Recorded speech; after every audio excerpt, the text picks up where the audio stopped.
Hello guys, the DB Grinder here, back at it again with another video, and this time we have Baroness69 with 1,569 rating, nice, and then they have VTick96 with 1,890 ratings, so there's going to be another high-rated DB video, and let's go ahead and hop right in, and we will see VTick win the rock, paper, scissors, shoot, and they will decide to go first. 40 versus 40, gotta love to see it. Opening hands, we have Engraver, Fiendsmith, Sanct, Tearlament, Grief, Baldrake, and Engraver. Okay, so we have Tearlament, Fiendsmith, also main decking Baldrake, probably means that they're playing other Bestials too to work with this. And then also be level 6 extenders going first. Then they have Imperm, Divine Temple, Wanted, Ash Blossom, Wanted. Okay, so they only have Wanted here to like truly combo with. Maybe our Baldrake could be good enough, I guess, depending on how the opponent decides to play this out. But add Black Witch, Divine Temple, place Poplar, send Poplar, special Black Witch, and then activate both effects. Spell Trap Zone, set original, and then original, send Poplar, bring out Snake Eye Ash effect, go grab out Oak from the deck to the hand, and then now we just use those to go into Moon of the Closed Heaven, and then go up into Requiem effect, Tribute, go special out the Engraver from deck, and then we have Requiem effect to equip. Okay, never mind. I was just assuming that this is how they were doing it, that maybe they were planning on equipping and then trying to do this just a little bit differently. But okay. So we're gonna go normal, summon out Oak effect, special summon back out Snake Eye Ash. I was just saying, because like this line right here, it starts to play into Nib a little bit more. But now they're going to go Requiem effect to equip, and then they can send that for free. So Snake Eye, Oak, send itself plus Requiem, bring out Flameburge, and then Wanted, put back original, draw into Veiler. Okay, that's a very good draw to have, just more hand traps. Then make Sequence effect, go ahead, put back, and then bring out the Desiree. And then now they can use Flameburge plus Sequence to make Promethean Princess. Flameburge to summon back out 2 bodies, and then they can also, okay, I was going to say, I guess Promethean Princess here is good. Yeah, I was going to say, we could just affect a Sequence to equip, but I guess the order doesn't really matter. So Princess special summon back out, Sequence effect to equip to the Desiree, and then they're going to draw Baldrake onto the Sequence to prevent that. They don't want to wait for them to maybe go into like a Hida, and then what, right? Because, like, they're down a body, so they don't have enough to go into the IP to Flameburge spell Trap Zone. Okay, yeah, it makes sense to Baldrake this. But now they're going to, yeah, I was going to say, now they're going to get rid of Desiree, though. And then now they're just going to get SP effect. Yeah, they don't have anything to shuffle back with Desiree to just send it off, but obviously Banishing's better.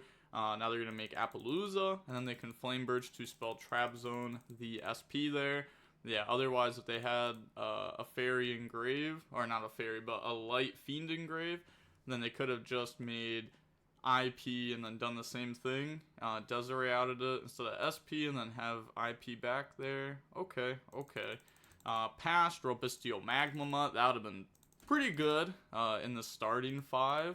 If we had that end Baldrake, but the Tearlament player just admits defeat. And then moving on to game number 2. Opening hands, we have Engraver, Mudora, Tearlament, Kashtira, Crime, and Planet. They have Poplar, Nib, Bestial, Magmama, Original, Veiler.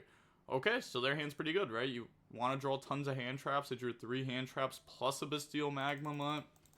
So we're going to go activate Engraver, discard, search out Fiendsmith Sanct, and then activate Sanct. Summon out token, and then turn the token into Requiem, and then Requiem effect, tribute to bring out Engraver from the deck. Now Requiem effect to equip, and then just send those to the graveyard to bring out the Necro Equip Princess, and then Engraver effect, shuffle back for cost, and then anything there, because, okay, they're going to go ahead and drop Nib, and then pass over token. They don't know that they're playing against Tearlament or anything yet, so they're going to go ahead pass over token. So it may be a little interesting that they decide to drop Nib there. Maybe they could have Magmamut banished that, force them to extend, and then drop Nib. Because like I said, they don't know what deck they're playing against right now. I guess you can kind of assume it's not certain decks because they play Sanct, and most decks just play Tracked. So maybe you could think it's like a magical musketeer angle, but they hit you with Baldrake game 1. Yeah, I don't know. It'd be kind of hard to read what deck it is by seeing Baldrake plus Song, because you'd want to think it's like magical musketeer off Song, but then the Baldrake kind of tells you it's not. But they're gonna go planet, grab out the Rhino Heart and the normal Rhino Heart effect, and then hit that with Effect Veiler. Now they're gonna make IP Masquerena, and then activate Tearlament Kashtira, banishing the Rhino, special summon out, and then effect to mill 3. And that mills, oh, that mills kind of nice. We milled the Black Goat Laughs, Tearlament Scream, and Tearlament Kashtira. So new chain link, depending on how many Solic we play. Okay, yeah, we decided to mill first. That means we do play more than one Solic in the deck. We want to mill Solic here because, you know, getting the free search is kind of huge, especially for a Sharon right now. Maybe not Sharon because we need something to get rid of with Crime, but we're going to go ahead, grab out Solic off the Scream. Our mill was just Magnum up plus Planet, nothing good. And then set Crime, Solic, pass turn. And then end phase, Magnum up, banish, special, effect to go search, grab out Druis Worm.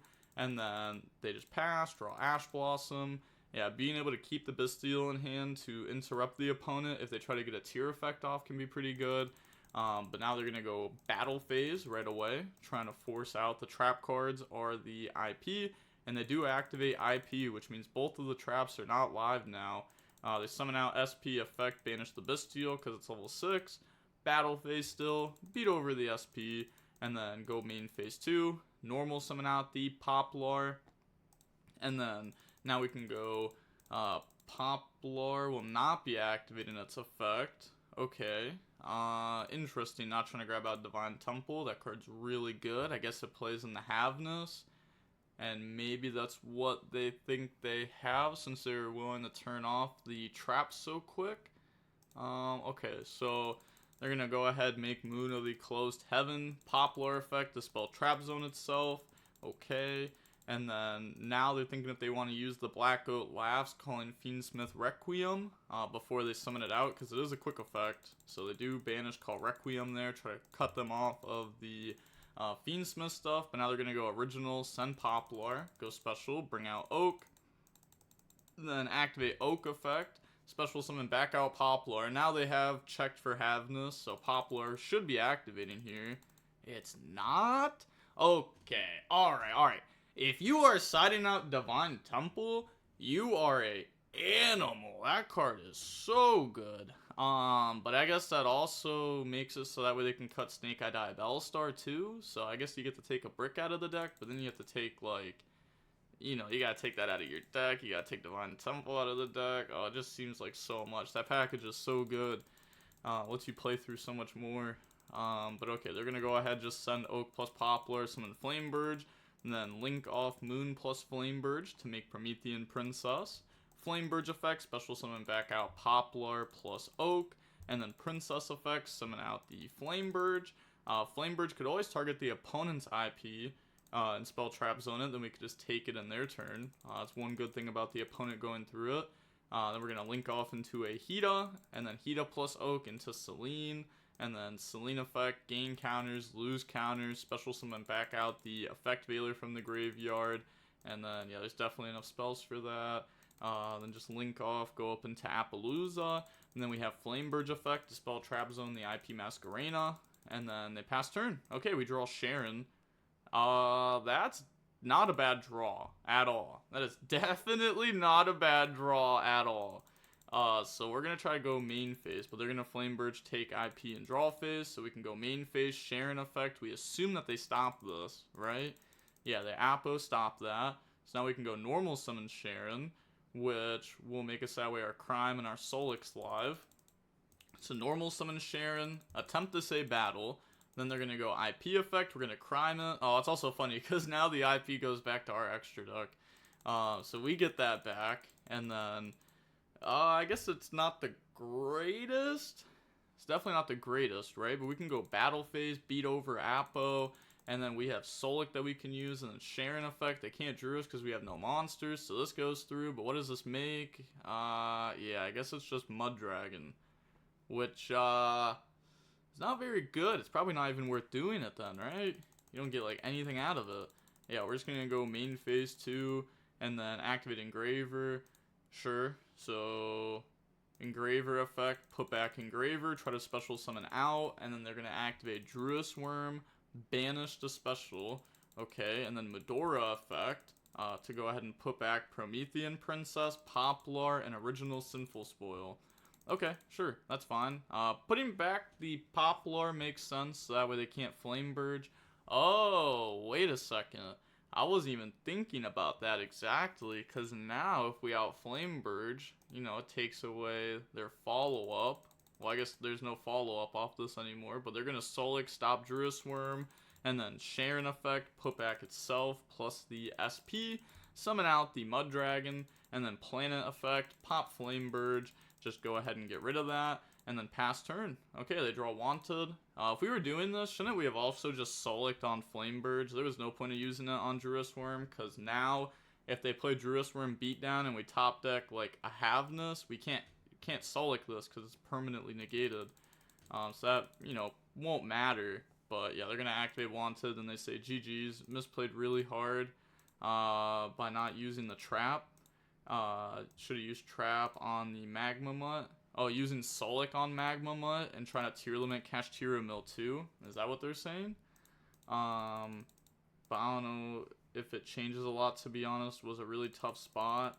Yeah, it was not an easy spot. Like, if you go for Mill 2, I feel like there's so much that can go wrong. But maybe they just feel like, oh, I should have gambled there. Because if I don't gamble, I probably lose anyways. So that's probably what their thought process was. Either gamble or just lose anyways, because they're going to have so many bodies that, you know, they could just say battle phase and run me down. But I guess maybe they should have just gambled it on Mill 2 and see where it goes. But seeing how long the match was, it was only about 24 minutes long. And with all that being said, the DB Grinder signing off. Peace, have a nice day, stay safe.